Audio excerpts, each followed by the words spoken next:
നമസ്കാരം. നിങ്ങൾ അന്വേഷിച്ചു വന്ന ആളത്ര നിസ്സാരനൊന്നുമല്ല. ആസാം ബോർഡറിൽ 0 ഡിഗ്രി സെൽഷ്യസിൽ ജീവിച്ച ആളാ. പ്രിയപ്പെട്ട പ്രേക്ഷകരെ, ഇദ്ദേഹം വളരെ കഠിനാധ്വാനം ചെയ്യുന്നു എന്നതുകൂടി ഞാൻ അടിവരായിട്ട് പറയുന്നു.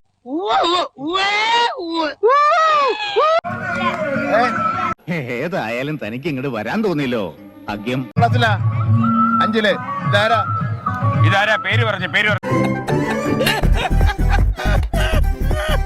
ഇതാരാ? പേര് പറഞ്ഞാലേ ഒരു പിന്നെ എന്നെ ശരിക്കും മനസ്സിലായിട്ടില്ല എന്ന് തോന്നുന്നു. നായരൊന്ന് പറഞ്ഞു കൊടുത്തേ. അറിയില്ലല്ലേ? ഞാൻ കുടുങ്ങി ചാർലി, ശരിക്കും കുടുങ്ങിന്ന് പറഞ്ഞാൽ കത്രയെ പൂത്ത് കൈത്ത പോലെ. മന്ത്രി ശിവൻകുട്ടി.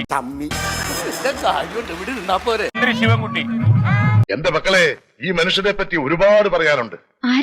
ഒറ്റ വാക്കിലൊന്നും പറയാൻ പറ്റില്ല. അത് മതി, അവിടെ കേട്ടിട്ടില്ല. അതാ മനുഷ്യന്റെ ഓരോ ഗതികേടെ. എനിക്കൊരല്പം ധൃതിയുണ്ട്. ഇപ്പൊ ഓഫീസിൽ അന്വേഷിക്കുന്നുണ്ടാവും. വരട്ടെ.